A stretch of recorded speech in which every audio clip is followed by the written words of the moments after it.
President Obama, he's asked a question at a press conference. He knew that he struggled to be concise in those moments. He didn't want to just answer the question and give a soundbite to the media. He wanted to help unpack the problem. And so he might sort of, say, well, let's go back to the beginning and how this all started, and after Reconstruction in the United States, after the Civil War, he knew that we were behind the scenes sort of banging our heads into the desk saying, no, stop, don't go back to Reconstruction. If you're looking for a good story, Terry Szuplat has plenty. As a foreign policy speechwriter for President Barack Obama, he spent 2 terms in the White House and abroad, narrowly dodging PR catastrophes, getting help from the locals, and as he put it, losing years off his life when the president wanted last-minute changes. Aside from his speechwriting, he's a really sharp political observer and just a treasure of a human being. And he's here to discuss his new book, Say It Well. Please enjoy after a word from our sponsors.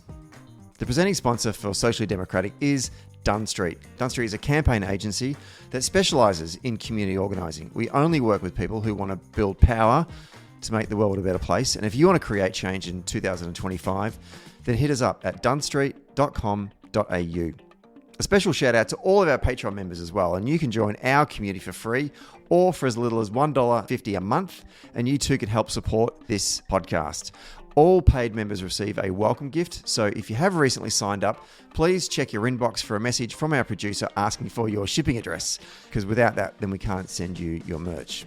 And finally, today's episode is brought to you by Maurice Blackburn Lawyers. Maurice Blackburn has been fighting for workers' rights in Australia for more than 100 years. They believe the law should serve everyone and not just those that can afford it. So for empathetic and expert legal support, call Maurice Blackburn Lawyers today. All right, let's get on with today's episode. We are taping this one on the lands of the Wurundjeri people on a Friday morning. And actually, this is my first episode of the year. The other ones that have already gone up this year, we pre-recorded. So mentally for me, this feels like episode number 1 for 2025. And what a great way to start this year's season of Social Democratic with one of my favourite guests. He's been on the show before, and I do highly recommend you go and have a listen to the first episode, because in that episode, we talked more about his sort of backstory. We're going to be a bit more contemporaneous with our conversation today. Terry Szuplat is a prolific writer, speaker, and trainer whose career in politics and public speaking spans over 30 years, including 8 years as a speechwriter for a bloke called President Barack Obama. Some of you may have heard of him. He's just written a book called Say It Well, Find Your Voice, Speak Your Mind, Inspire an Audience. It spent several weeks as a national bestseller in the United States and has been translated into 8 languages and is published in over 50 countries, and that includes this great nation of ours, Australia. And we'll be giving away a couple of copies at the end of the show. Terry, congratulations, first of all, on the book, and thanks so much for your time today. Thank you. Thanks for having me back. I'm excited for this. Now, as I said before, you've spoken on the show previously, and it's episode 160, I think it was, where we sort of talked a bit about your role as a speechwriter for Obama. So we probably will cover some old territory as well, but I am interested in getting a bit of a sense of sort of your inspiration for writing this book. But it would be remiss of me to not sort of talk about some tragic news coming out of your home city in Washington, D.C. Overnight, which was this aircraft collision between a commercial airliner and a Black Hawk. Just want to get a sense from you about how folks are feeling in Washington, D.C. right now. Yeah, I think people are trying to process. I mean, nothing like this has happened in the U.S. In almost 20 years. I think it was 2009 since we lost a commercial airliner. And I'm actually in Arlington, Virginia, right across the river from DC. So National Airport is in Arlington. This is just a few miles from here. It's we haven't found out who was on the plane yet, so everyone's sort of bracing for that. Yeah, I mean, when something like this happens in your own hometown, it's terrifying. And yeah, they shut down the airport and they finally reopened it, but it's still a disaster scene. I've flown into that airport on a number of occasions for work and whatnot. It's actually quite a spectacular view of the city when you first head in there, but it's just it boggles my mind how this has actually happened. And then overnight, sort of waking up and looking at Twitter or X or whatever the hell we call it these days, and just seeing the lack of leadership shown by the president in this moment of need. Like it's like, oh, I forgot about how bad he is when, I guess I would call it when uncertainty happens and he has to react. I find that his leadership just goes complete. Like it's COVID all over again with these just ridiculous conspiracy theories that he's just throwing out. Yeah, I probably need a psychologist to figure this one out. But I haven't seen the video or of his press conference today. From what I understand, he came out and he delivered a very somber set of remarks that were trying to unify the country and bring the country together which would have been the appropriate language. And he was reading it, clearly written by someone and reading it, and then immediately, reverted to his normal conspiratorial, accusatory, throwing out all sorts of accusations against the previous administrations with absolutely no bearing in fact or reality. So, I mean, again, I think I'll leave it to a psychiatrist to figure out what's going on. But once again, not what we need. One of the things that I teach speechwriting at American University here in Washington, and we have a whole class on crisis communications. And one of the first lessons that I teach these young students who are about to go out into the world is wait for the facts before you speak. So often, first reports are wrong. And I know this from experience, having been in the White House and written remarks after so many tragedies and mass shootings and terrorist attacks, that so much information is coming in so quickly at the beginning. And some of it turns out not to be true almost every time. And of course, you don't know that on the first day. So, a good leader, a capable leader, is someone who is patient, who waits for the facts, rather than rushing out and trying to use every tragedy for their own partisan political ends. So it's I wouldn't say it's disappointing, because I personally and half the country don't expect anything different from this man. But it's sad, and it's sad, and it's sad for the victims. But yeah, absolutely. The irony of Trump accusing people of being appointed to positions that they're not suitable for. Meanwhile, he's going through a cabinet hearing process, putting in people like Bobby Kennedy into the Department of Health is not lost on me. Anyway, let's talk about the book. After leaving the job at the White House, you founded Global Voices, in which you've obviously, as you've just mentioned before, helped a lot of executives, students, politicians, people from the philanthropic community. Oh, I struggle on that word. And everyone else in between hone their message and craft it. What compelled you to pull together all of your reflections, your work, your professional life, and put it into a book? Well, it's interesting. I wasn't planning on it. I know it's pretty common for folks to serve at high levels and come out and write a memoir about everything they did. And I had no interest in that. I had no plans to do anything like that. But two things, really. One was, after spending 25, 30 years writing for other people, spending my whole life trying to capture their voice and help them communicate in their voice, I found that when I left the White House and started to try to do some public speaking myself, sometimes I was fine. But other times I really struggled. And one of the reasons I struggled was I had kind of, spent so much time helping other people find their voice, I kind of lost my own. Didn't know what I believed or what I thought or what my space was, how I could contribute to the debate. I was a foreign policy speechwriter, but I don't really consider myself a foreign policy expert in the sense I'm not an Asia Pacific expert or a Europe expert. I helped the experts help the president communicate in clear, simple language. And then I was finally, a few years after leaving the White House, invited to give a big speech overseas. And someone reached out and said, we'd like to have you give a keynote speech to 300 people. And I almost just hung up the phone. I was like, this was sort of my worst nightmare. But then I realized, I was sort of going on almost 50 years old, and I was avoiding this thing that was obviously causing me anxiety and fear. And I thought, what, I should do this. I should try to just, worst case, I fail, I flop. I'm overseas. No one back home will ever know. I'll never. But I went through this process. Thank God it wasn't, a speech 2-3 weeks away. It was 6 months away. I had 6 months to get ready. And so I sat down very deliberately and thought, okay, what was Barack Obama doing all those years when he was such an effective public speaker? What was I doing as his speechwriter that was so easy, became second nature for me to do for him? How can I do it for myself? What are the basics, and what am I missing? So going through that process, preparing a presentation, then finally actually doing it and having it go well, and having the audience respond to it. It's like, okay, well, I'm thinking there's a lot of people around the world who struggle with communication, public speaking. I think I can share this experience, my own journey to become a better public speaker, and the lessons that I learned from President Obama. And so that's, I started giving these presentations about that, and folks really responded to it. I thought, rather than spend the rest of my life traveling around giving these presentations, maybe I can write a book, and folks can have it in their own hand. And so that's where it came from.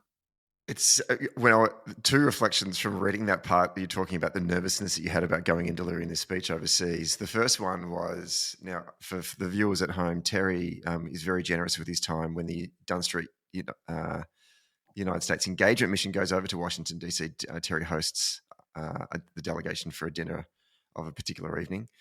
And reading the book and you talking about sometimes the nervousness you have about speaking in front of certain groups of people, I'm like going, Terry, I never picked that up at all when you came and spoke. You speak to us every year. It's like one of the best sessions of the program. People love it. And I'm going, there's no indication whatsoever of any nervousness coming from you. So that was such a surprise to read that in the book. Well, I think it's all about setting too. When I meet with y'all, it's wonderful. Number one, it's a pretty small, intimate group, right? We're sitting around a table. There's maybe a dozen of us or less. So to me, that's very manageable. We're seated. I'm not, we're having a conversation. We're eating. It feels like we're at Thanksgiving dinner, and it feels like we're with family and friends. And of course, we've done this several times now. So I see you. I see a friendly face. I think it's a very different experience to have to stand up in front of a group of people and to be the center of attention, uninterrupted for 10, 15, 20 minutes, where you need to deliver. When you're sitting around at a table, we can pause, we can take a drink, we can ask someone a question, it's more of a conversation.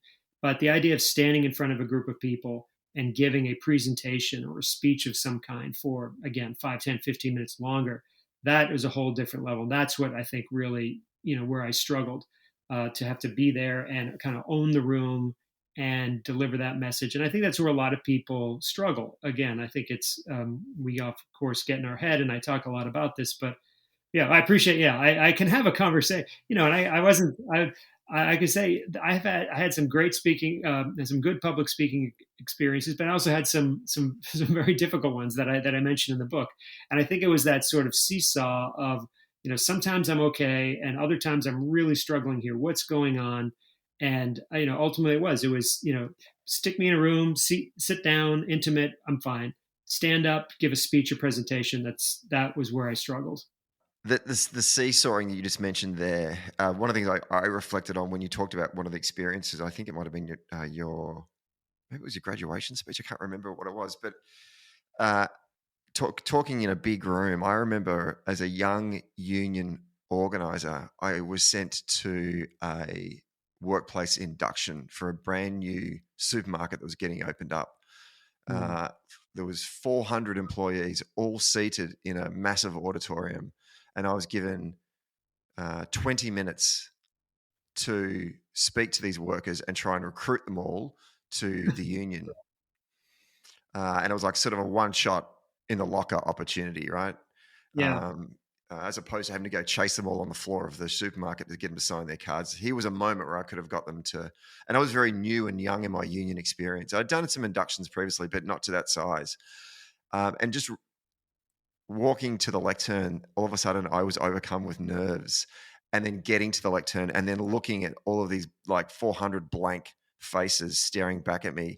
And those first words, I could hear through the microphone, my voice reverb back at me, and I could hear how nervous I was. And then it just became this perpetual cycle. It got worse and worse and worse. And in the end, I stuffed it up. Like, I think I probably got no more than 20% of those people signed the union that day. And I walked away so angry at myself. But reading about your experiences like that just made me reflect on those moments as well. And we're going to talk about the book, but I don't want to, I want people to read the book because you talk about ways in which you can overcome that. But I just want to get a broad sense from you about what are the conditions that lead you to be in that moment, first of all, but then how do you want to try and overcome that to make sure that you deliver great communication and hit your goal? So why is this happening in the first place? I don't know. I reached out to a clinical psychologist who specializes in helping people work through phobias and fears, and who's done a lot of work with people in the public speaking space. And she had a very sort of simple yet profound explanation for it, which is that at our core, the worst thing that can happen to us, rooted in our deep ancestry, is to be rejected by the people that we admire and love and care for the most. So our families, our coworkers, our friends, and the idea of getting up in front of them and giving a presentation, a speech, or what have you, that is somehow embarrasses us or brings shame or discredit upon the group, the tribe.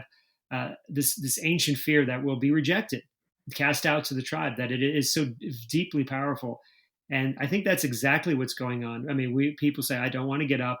They're not confident. They're going to make a mistake, and they fear what people will think when they make that mistake, and so they don't do it. I mean, it's a pretty simple explanation. What we know, that what's the worst going to happen is you get a little embarrassed, but our DNA, our ancestral roots are telling us, no, actually, you're going to be rejected and cast out to the wolves, and you're all alone. So I mean, there's a lot going on there.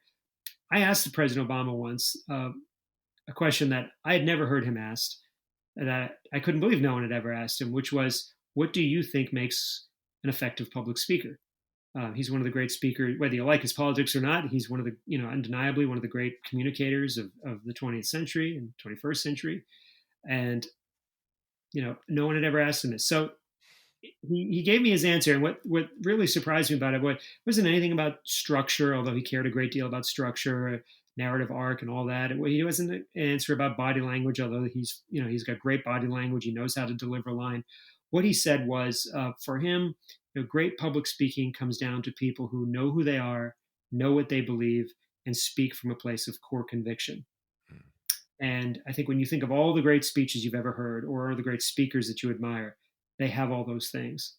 And when you think of all the politicians and business leaders who have flailed and who seem hollow and empty, who don't seem to know who they are or what they believe, it's because of that. They say one thing on Monday to one group, they send something different to another group on Tuesday, because they don't know who they are, they don't know what their core beliefs are, and they're just trying to play to whatever crowd they're in front of.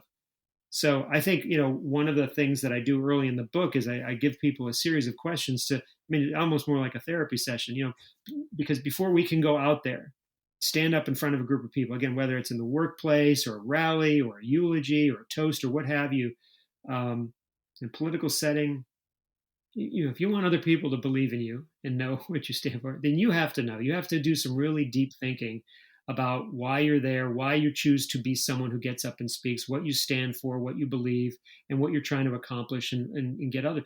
So everyone remembers, the first time Barack Obama ever came out and gave a speech to the United States, 2004 Democratic Convention, told the story of who he was and how his story is connected to the story of America. I asked one of his top advisors, David Axelrod, years later about that speech, and he said, I don't think President Obama could have given that speech if he hadn't spent years of his life thinking deeply about who he was, what his identity was, and how he fit into, as the son of a white woman from Kansas and a black African from Kenya. He had a lot of thinking to do, more so than maybe most of us. But he went through that process. So, he gets there, he's 42 years old, and he has a real deep sense of who he is not. And so he can speak very authentically from a place of conviction. And so that's a lot, but I think the great speakers do that. And if we want to be a great communicator, you have to be able to answer these basic questions. And so it's a process that I went through, and I encourage everybody to do the same. 100% agree. Like anyone who's done the public narrative course with Marshall Gantz at the Kennedy School, the story of self, anyway, he calls public narrative a practice. It's something that we have to continue to practice and work on.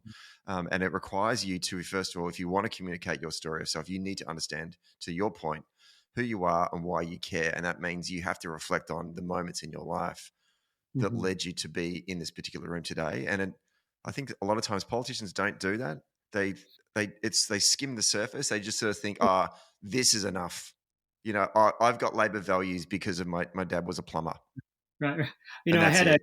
I had a client once where, I was going through, this client was a very successful business person. She was invited to give the commencement address at her college. And, commencement addresses are typically, you don't get up and deliver a policy speech. You share something about yourself and share maybe some lessons you've learned in your life and impart some wisdom to the graduates. And so, I was asking her all sorts of questions like this. Well, tell me about your childhood. Tell me about your parents. What was your family like? When did you start developing an interest in business? What were your failures? And at some point she put her hand up. She goes, stop, stop, stop. This feels like a therapy session. This is not what I signed up for. And I said, great. I'm thrilled that you feel that way, because that's exactly how it should feel. Because again, if you're going to get up in front of all these young people who are about to embark on their life and make use of that 10 to 15 minutes that you've been given, you ought to know who you are and what you stand and what has shaped you.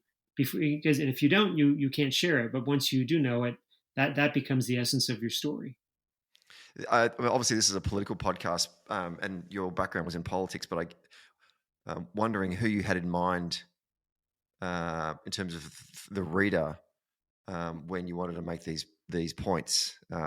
It's probably wider than politicians, right? It can be something that can be adopted in any framework. Oh, absolutely. I did not write this book I wrote this book for everybody. I know. And so I wrote this book. This is a book for anybody, anywhere, whoever has to get up in front of a group of people and communicate. It's also, I think this book will help you write emails better. I think it'll, help you have phone conversations better conversations with your family. But really, it's for anybody. It's for the veteran CEO who's been running a company for years and wants to become a better leader, better communicator. It's for folks running for office. It's folks who've already hold office. It's for young advocates and activists who are trying to mobilize people, like you said, that moment in the grocery store. Because, whatever path you choose, you have to be able to connect with people. You have to be able to inspire people, motivate them. And, again, we're surrounded. To be honest with you, I think the irony is that most of the speeches many of us hear are from politicians. Day in, day out. And yet I think as a general rule, politicians are pretty bad public speakers. They engage in a lot of the tactics and techniques that I think actually drive people apart and create divisions and foster animosity. And this whole book is about using your words, your language to try to, bring people together for good, not effective rhetoric to mobilize people to hate other people. So yeah, it's for everybody. In your professional capacity, when you're talking to folks and want to support them in speech writing or public communication, do you find that people often play down their ability to change or embrace public speaking? Like, do you find people say, "I'll never be good at public speaking"? This sort of closed mindset. Right. Yeah, or I have people come. Usually they come to me because they're trying to get better in some way. Maybe they're awful and they need to be serviceable, or maybe they're fine and they want to get better. But yeah, the opening statement is obviously I am not a very good public speaker, or a statement that seems very permanent, right? But one of the big lessons of the book is that public speaking, like anything, is a skill. It's a skill that anyone can learn, anyone can practice, and anyone can get better at. And so I tell the story in the book. We all remember Barack Obama for when he was that famous speech comes out 2004. He sounds perfect. He's also a 42-year-old man, and he's been giving speeches for years. So when you see someone like that, any athlete, musician, whatever, they're at the top of their game. You're seeing the finished product. You're seeing the result of years and years and decades of work. He told me a story once that I include in the book about a time when he was in his mid-20s as a young community organizer in Chicago, giving a lot of speeches, got to be pretty good at it, got a little cocky one day, didn't practice, didn't prepare, didn't write it down. And what do you think happened? It was a disaster. He froze. He lost his train of thought. He started sweating and stammering. It was bad, and he was embarrassed. So anyone tells you that anyone's a naturally gifted speaker, don't believe it. He had to work. He had to go from that young 20-year-old who struggled that day to someone who could give a speech that is considered one of the speech for the ages. And he walked me through all the different ways he got better, very deliberately trying to improve that skill. And I share that in the book, and I want people to know that, and especially young people. If you look at 42-year-old, 50-year-old Barack Obama and think, well, I'll never be that. Well, he wasn't that either. He was you when you were in your 20s and your 30s, and he had to work to get better. He was still working to get better even as president. I share stories in the book where he talks about his own, he's a masterful orator, but he still struggled at times as a speaker and as a communicator, even as president. And we touch on that in the book as well. Let's go there for a quick second. What were the conditions, or was it a particular type of topic or area that, or was it a setting? When was it that the president found that to be a challenge? I think it was mostly, he would, in prepared speeches where he had put in the work, or we had worked with him. He was very concise and very powerful. I think the area, and he says this himself in the book, press conference, open-ended settings where, he's asked a question at a press conference, and, sort of the old constitutional law professor instincts kicked in. And, he didn't want to just answer the question and give a soundbite, to his credit to the media. He wanted to help unpack the problem. And so he might sort of, say, well, let's go back to the beginning and how this all started, and, after Reconstruction in the United States, after the Civil War, and then, 5-10 minutes in, you're only up to the mid 60s. So I'm exaggerating, but, it's funny. I tell a story in the book where, he knew that he struggled to be concise in those moments, in that and debates. So same thing, right? You get asked a question, you have a limited amount of time. And, he thought debates, the way they're constructed here in the United States, were just artificial and absurd. Hey, what's your answer to race in 90 seconds? I mean, there is no answer to race or to the economy in 90 seconds, and yet you're supposed to give one. Which he just rejected the whole premise that was a fair way to conduct a search for a president. So he struggled at press conferences, he struggled at debates, but it's something he did work at. He was trying to be more concise. But yeah, so that's something that, again, that in his particular case, he said that would always be he knew that we were behind the scenes sort of banging our heads into the desk saying, no, stop, don't go back to Reconstruction. just give the answer that they're going to show in the evening news. But, he said I know you all wanted me to be more concise. I know you wanted sound bites, but, these are complicated issues, and I think they deserve thoughtful answers. And he said, I put this in the book, he said, if it took some more words and it wasn't always the most elegant way to communicate, I was willing to do that because I felt it was important to speak the truth and to deal with nuance and complexity. So yeah, tension there, right? He was acknowledging that it wasn't probably the best way to communicate in a political soundbite world, but it was the truth, and that's where he wanted to be. Bill Simmons, who you'll know maybe a lot of our audience here in Australia won't, sort of a sports podcaster, media guy, interviewed the president, I think when he was still president, actually. And then after the podcast, he reflected on the conversation because he had only been given like 40 minutes or something with President Obama. And he had so many questions to ask him, all sports related. But he was going through his list of questions he wanted to do, keeping an eye on the time. And Obama was so deliberate in his answers and was reflective, and there was big pauses, and Simmons is saying, oh my God, he's burning the shot clock. Like, I'm running out of time to get all my questions through.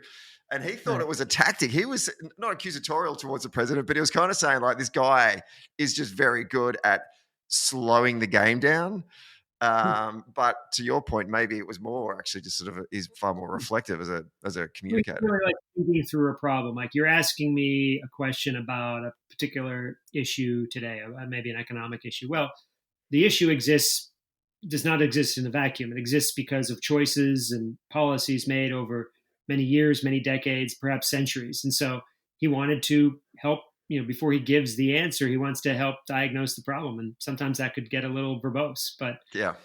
You talked about truth just before in your answer as well. And I think the book sort of transcends speechwriting and public speaking in some other ways. You do touch on this sort of warning of demagoguery, your emphasis on factual accuracy and telling the truth.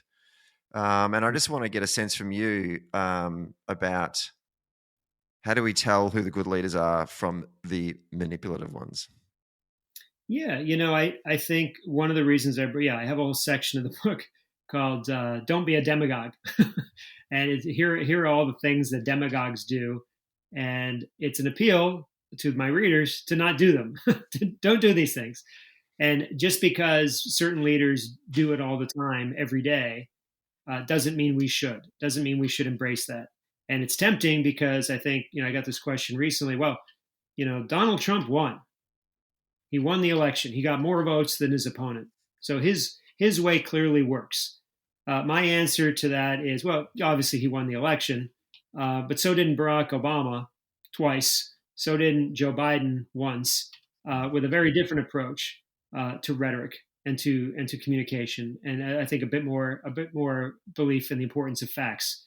So yeah, every time we get up to speak, whether in our families, our church, our neighborhoods, our workplaces, our communities, at a convention, we have a choice to make as individuals. We can be the thing we detest, or we can try to be better. We can try to do it a different way. And this book is an appeal to people to speak with civility, to speak with empathy, to speak with honesty, to speak the way we would want to be heard and seen with our children watching us. Now, we have a very different leader in the United States right now. And throughout history, demagogues and tyrants and dictators have obviously communicated in a different way. And at times they win power. But that doesn't mean we should emulate that. So that's the idea behind that portion of the book. When we think about a word that reflects the Obama presidency, the word is hope for me, and obviously it was on that famous poster which adorns my living room.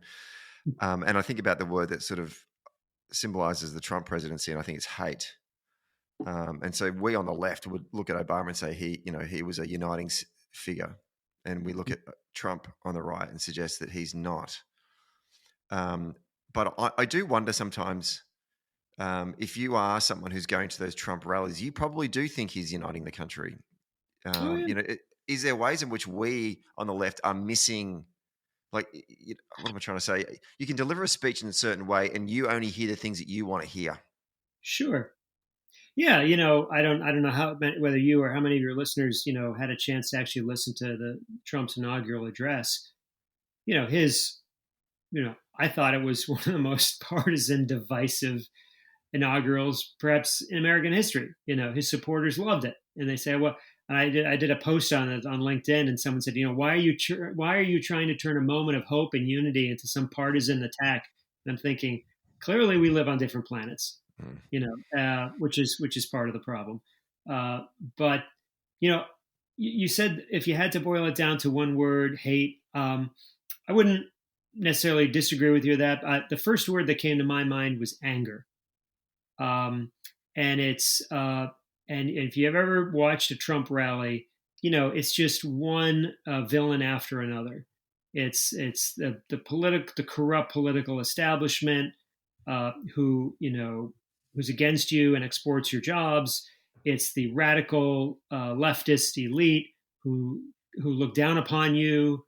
It is the on and on and on and on, enemy after enemy, and it's so much of it is rooted in fear, and some of those fears, listen, are legitimate, right? Like when a country loses millions upon millions and millions of manufacturing jobs over many years across administrations of both parties. Yeah, if you live in one of the communities where you've seen your working industrial base just be absolutely devastated, you're probably angry. And you have a right to be angry because something went wrong. And then, listen, we did have a situation here where in the first 2 years of the Biden administration, they lost control of the southern border. That is a fact. That's not a political statement. When millions of people come across your border in an unregulated way, I remember seeing those images and I'm thinking, this is going to be a political catastrophe. People, either your countries have borders or they don't, and millions of Americans saw that, and they did not like what they saw. And so they were angry, and in many cases, yes, that did turn into hate. It has turned into hate of other groups of people. But yeah, to me, it's anger, and I think one of the challenges that Kamala Harris had is, in a time when people are angry at the system, they think the system is rigged, stacked against them. They can't get a fair shake. And you campaign, I mean, and you're the incumbent party and you're campaigning on joy, that's a hard sell. And I don't, I'm not, I think that she was trying to obviously draw a contrast between the anger and the hate of Donald Trump. But do you ask yourself, who was speaking more to the mood of the country? Americans, like a lot of places around the world, right? I mean, just about every incumbent party has either been thrown out of office or lost vote share in the last few years. I mean, people everywhere, I mean, they're fed up with high prices. They're fed up with the cost of living. They can't afford to, the groceries and gas and education and housing. I mean, people are angry, and along comes someone who says, well, I'm angry too. We're gonna screw the system that screwed you. I get why millions of people resonates with people. And I think those of us on the left, if all we do is ever say, well, that person's a disgusting bigot, they're not worthy of the office. I mean, we've tried that argument for over nearly a decade. It didn't work. So every time I hear someone say, oh, isn't he awful? Isn't he terrible? Isn't he so disgusting? I have no patience for that. That folks are angry about issues, show them that you have a better answer to their problem. It was something that I found interesting during the campaign itself, and I think we may have touched on it in previous podcasts, and I just want to get your reflection on it. But is the substance in American political communication? But I'll go to an example in a moment, but actually I want to ask you a more broader question first of all. Do you see much variation in public political communication and speech writing by political leaders across the English-speaking world? Like, do you think that there's a type of tone that is a very American type political speech delivery versus the UK or Canada or Australia, New Zealand? Yeah, one of the, when I do workshops in different places, this comes up a lot.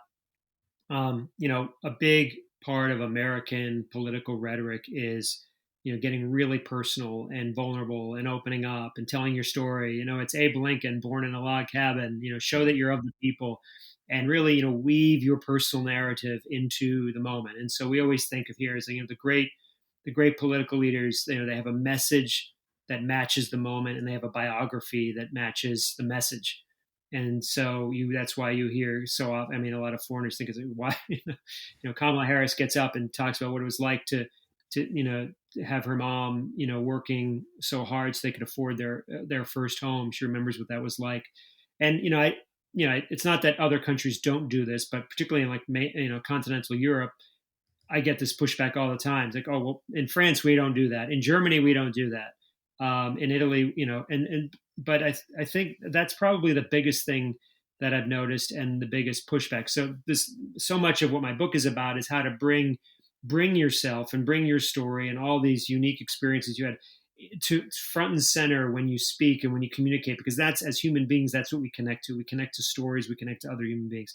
And I get the pushback all the time. So I go, well, my German boss, the CEO, doesn't really want to do that. He wants to just talk about the product and the services. And I think, well, how are those speeches going? And it's like, well, they're kind of boring. So it's like, well, here's one way you could personalize it. But I know, listen, there's in every country there's a reason. I did have a German speechwriter tell me once, well, in our country we've had some not so great experiences with leaders who are too charismatic. So. We've learned the dangers of that sort of an approach. It's a fair point. We're learning, I think, what's interesting is that Donald Trump does not do that. He does it in certain ways, but not others. You almost, he'll tell you stories all the time of, what he heard from another business leader, what he said, he was somewhere, what he saw, and he'll do that very good.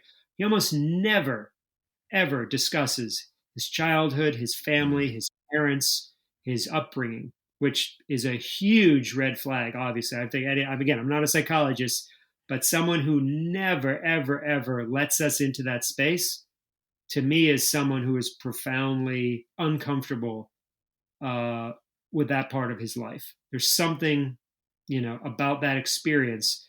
I mean, he boasts about everything. He never talks about that. So, there's clearly something going on there. But yeah, I think that's probably one of the biggest differences that I see.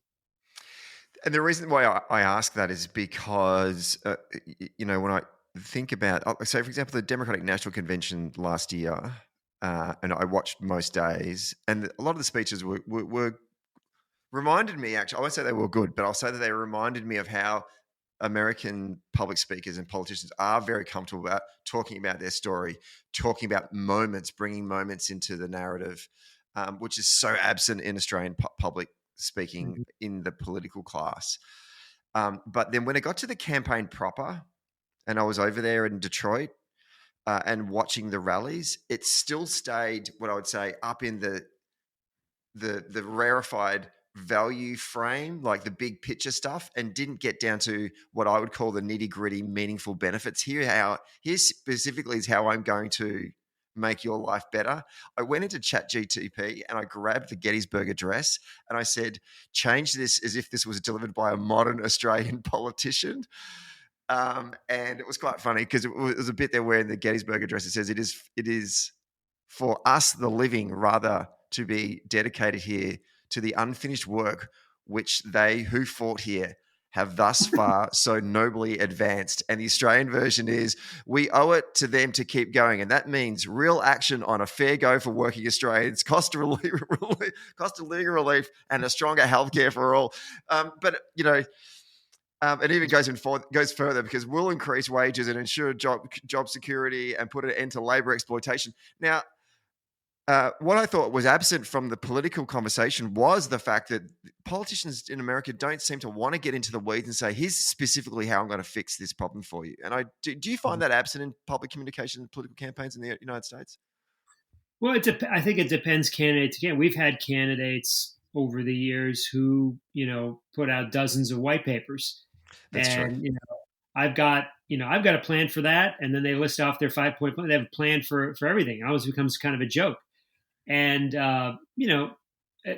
pundits like it, politicos like it. Most Americans don't read those things, and so I mean, no one can tell you what the 5-point plan is.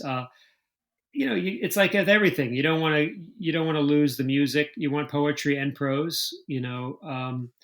I think take Donald Trump for an example. Everybody in the United States knows what his immigration policy is, quote unquote policy that he ran on, right? So until he runs during the campaign, what's he going to do? Whether you love the guy or hate the guy, what is he going to do? He's going to stop the invasion. He's going to build a wall. He's going to do the biggest, deportation in American history. I mean, and I'm sure there was other stuff too, but every American could have told you that because he said it over and over and over again. And that's like three things. So I think most of the time that's what people want. They want to know that the leader, is going to prioritize the thing that I care about. Back to what we were talking about a moment ago.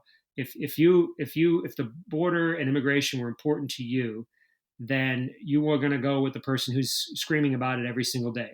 You're mad, they're going to do a bunch of things. You don't need 10 points. You just need to know they are going to do the thing that I want. So like there was tremendous pressure on, Kamala Harris as she was sort of thrust into the top of the ticket. What's your 6 points to reduce costs? What are your 6 steps? Nobody was asking Donald Trump to do that. No. No one can even answer the question. What are the 6 things Donald Trump's going to do to lower costs? We're now 2 weeks into his presidency, and he has done, hundreds of executive orders, supposedly got elected to reduce costs, hasn't done a thing, any meaningful step at all to show that reducing costs and price of living is his priority. So, I think at the presidential level, governor, mayor, senator, I think the most important thing is to show that you get the people, you understand what you're channeling, their mood, their anger, their priorities, and that this is going to, their passions are going to be your purpose, and it's going to be your priority. And if they believe that, if they get that sense, then they'll you can have your 10-point plan, but they're not going to read it, and they're not going to be able to remember it. And so, do you think then, to that point, that even amongst Trump, even when Trump, gives his less disciplined, random thoughts, meandering diatribes, particularly at his rallies, that he still was making that connection with his audience, and that they were very clear about what he stood for that he understood the pain they were going through, and therefore there was the connection there. Absolutely, and not just like their economic pain, because he doesn't really understand that at all. He can't even famously said after the election, I heard this new word during the campaign trail: groceries. Who's ever heard of this word, groceries? It's like when you go to the store and you buy food, groceries. I mean so groceries. He'd never heard the word before because the guy's probably never been to the supermarket. He's never done his own shopping. He has no idea what normal people go through in this country, but he basically, I will be your giant middle finger to the elite establishment. I will fight for you, and 77 million Americans bought it. So yeah, among his supporters, absolutely right. I mean, there's no doubt. I mean, that's not a critique of it. It's just a fact. Like, yeah, go to a rally, listen to his. They believe he is fighting for them against the system every single day, which is why he picks fights every single day, because if he's not fighting, then he's not fighting for you. So every day that he's in a conflict, every day that he sticks it to the media or the DC establishment is a great day for Donald Trump. It feeds his narrative. What did you make of the Right Reverend Mariann Budde, who was the bishop at the National Cathedral in Washington, D.C., her remarks to President Trump on the day of the inauguration? She stared him down, a gutsy kind of speech. Yes, there he is at a service, standard traditional. He's got to sit there in the front row, and she, the bishop, and she decides to make an appeal to appeal to a sense of mercy and compassion and empathy. Obviously, an act of remarkable courage to do that. I'm sure that a lot of people that she knew were asking her what, if anything, she would say, and I'm sure she would have felt that she had sort of not risen to the moment. I have sort of mixed thoughts on it, and I haven't really talked about too much. But I think she's on the right side of history. She's standing up for those who are vulnerable and in fear. I think the question that we all have to ask whenever we want to deliver tough messages to people is, what is the right way to deliver this tough message to this person? And we know from, again, nearly a decade of watching Donald Trump, that when he feels threatened or he feels put upon, he gets his back up. And so my question is sort of, what's the right way? Like, what's the right way to, if your goal is to appeal to Donald Trump and to somehow get in his head, and if there is a sliver of empathy and compassion left in this man, how do you get to it?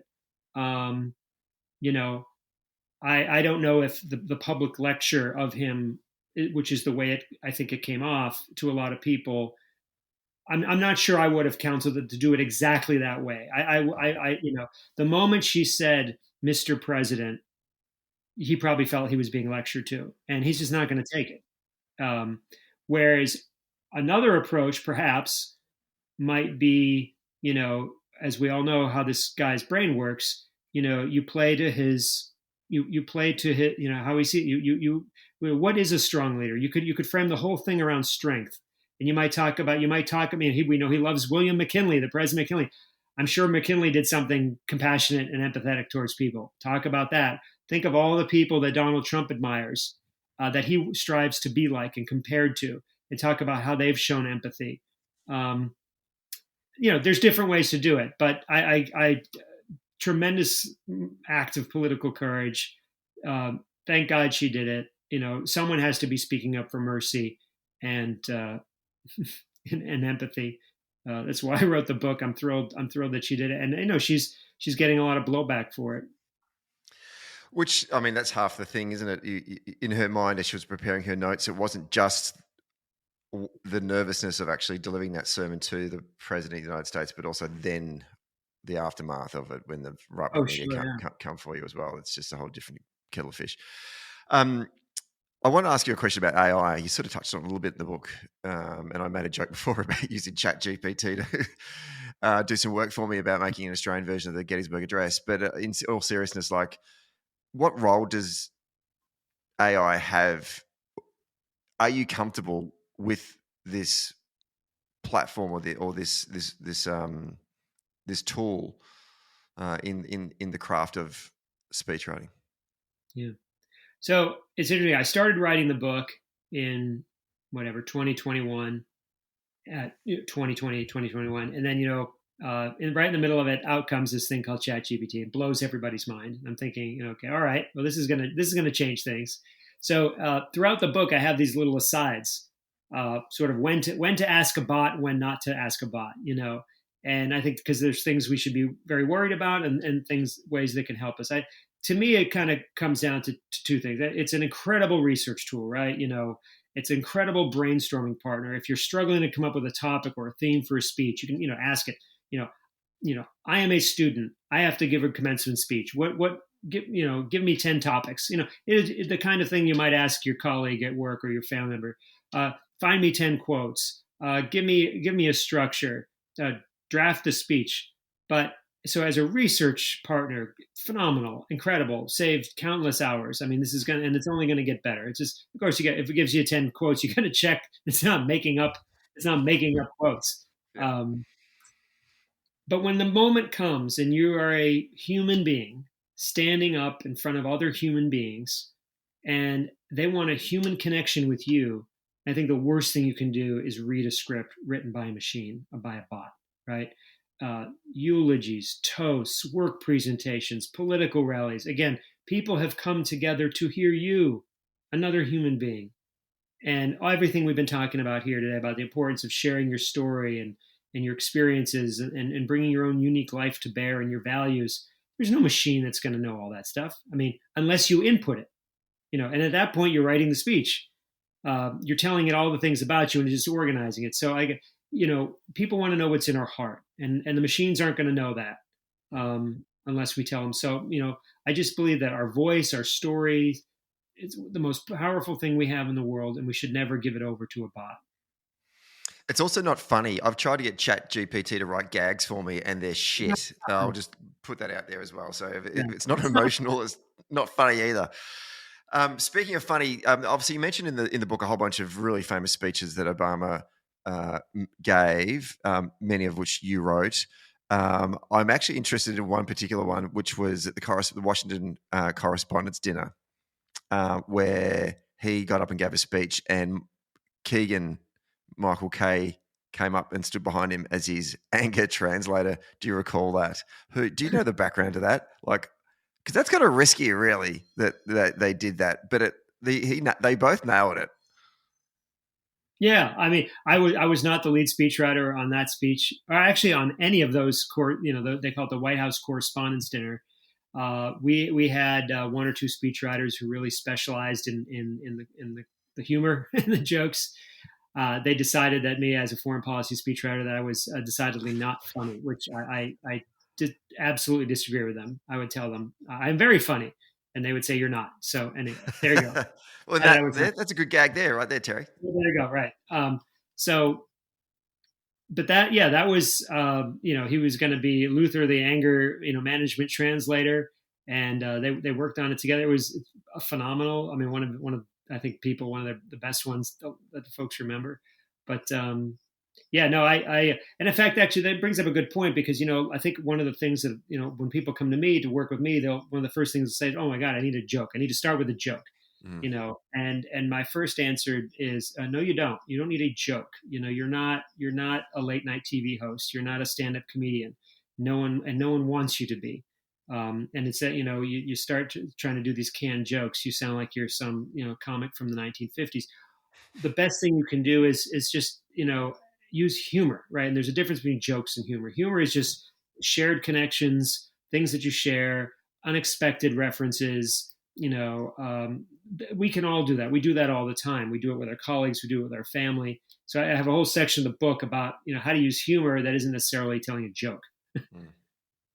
How do you, the opposite of that is that sometimes you might want to share something that is quite emotive and moving for you, you want to convey vulnerability, but perhaps you've not got closure on it yourself, and actually in the moment when you are starting to share it, all of a sudden the voice starts to crack and you realize, shouldn't have brought this one up. Still a little bit emotional about this. Yeah.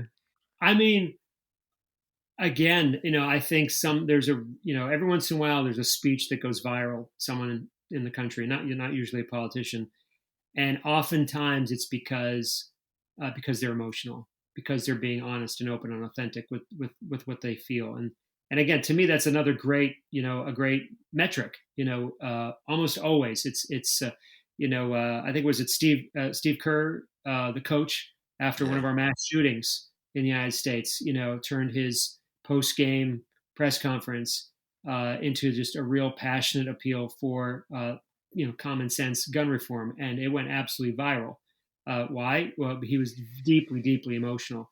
And when I teach speech writing to students at the university level, I encourage them to write speeches that are deeply emotional. And yeah, there have been a number of times where students have had to collect themselves. They're tearing up, their voice is quivering, they're shaking in front of their classmates. They're almost always the speeches that the other students admire the most. So I talk a lot about in the book about not being afraid to be open and vulnerable, and to when appropriate, to share the things that we're all so eager to share our triumphs and our successes. Well, share your failures, share your setbacks, share the things that have caused you pain, because guess what? Just about probably everybody in that audience has had that same pain at some point. We tend to, and it can be incredibly powerful and healing for other people to know that they're not alone. So, I've never heard of an audience that said, "Man, I just wish that person hadn't gotten so personal and emotional." Mm. It's the opposite. At least here in the United States, that's how it is. But yet, Terry, and I'm interested in your thoughts on this. People are so reluctant to do that, though. Oh yeah, because it's scary and it's vulnerable, right? It's real. I tell a story in the book. It's full of stories of just ordinary folk. It's not just me and Obama. What I learned from Obama. There's filled with stories from just ordinary folks all over the country and around the world. I tell this one story of this 13-year-old girl in Arizona. She had her English class, she had to stand up and recite a poem or give a poem. So she did, she wrote her poem, and she wrote about how she was struggling with body dysmorphia and eating disorder and being bullied. And she's going to deliver this poem in front of her class, the very people that are bullying her. I mean, this is, unbelievable, right? Think of the courage that it took for her to do that. She does this, and by the time she's done, the whole class is in tears, and everyone's coming up to her, including some of the people who have been bullying her, and saying, "I feel the same way." What? That everybody in one way or another was insecure about something. They were being teased about something. They were being harassed. Her speech went viral. People all over the world wrote to her, sparked a big national conversation in this country about the issues facing teenagers, especially teenage girls, all because this one kid had the courage to get up and be vulnerable and say things that they thought only they were feeling. It turns out everybody was feeling it. So wise for age. She said she is so glad that she did it because it not only helped her, but that it helped other people, that it helped the people who were hurting her. One of the most effective and powerful things you can do is open up and share these pieces of yourself. It's one way to do it. Tell us the story of speaking about making a connection with other peoples. The president visited our wonderful shores many years ago. Tell us the story of the Aussie. Oh, sure. I said, so we came to Australia twice with President Obama. It was two of my favorite trips.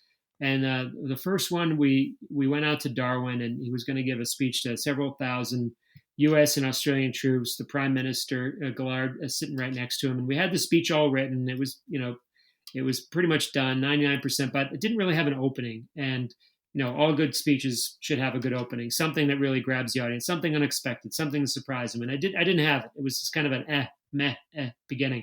So I'm sitting there in the motorcade, just kind of running out of ideas. And I just turned to the Australian guy driving our van, and said, "Hey, I'm a speechwriter for the president. He's giving this speech.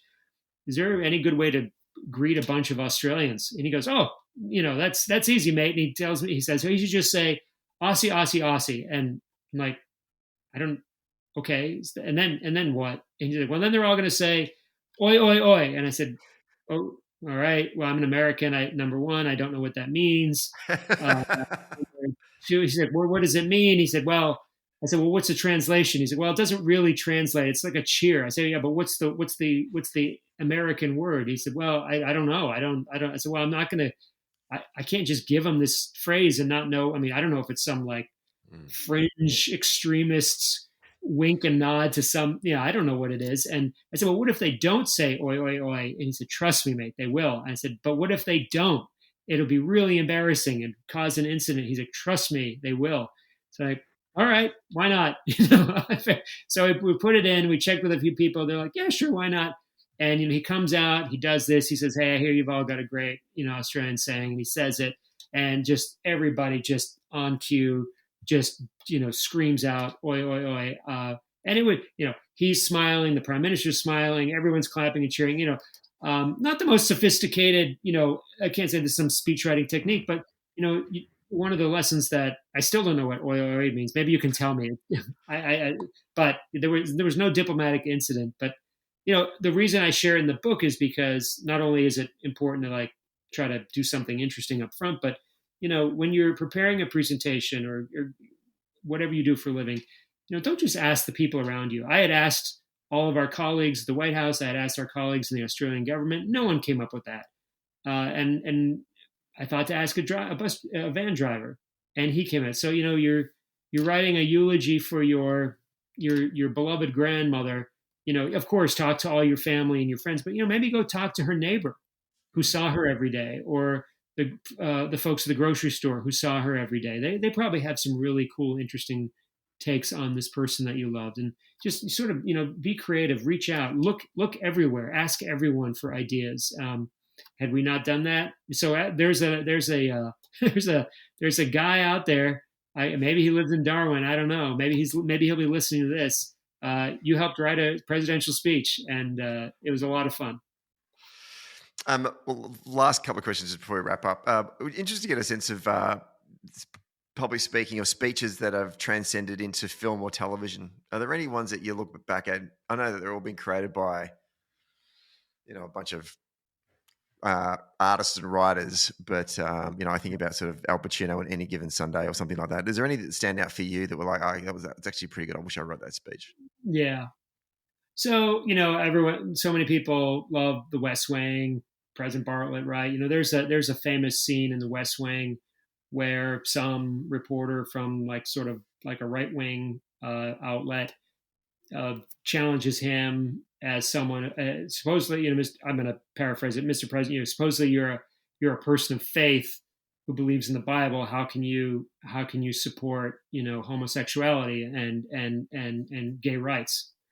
And he, of course, it's a script, so it's all lined up. It's just one thing after another. He just sort of picks, rips into her for this selective reading of the Bible and shows that, number one, he's quite knowledgeable of the Bible, and he lists off 10 things that the Bible says that we would never do today, right? Stoning your wife, all these terrible things, stoning your children, and it's beautiful, and it's putting somebody in their place, and it's a pretty cool. I wish I had.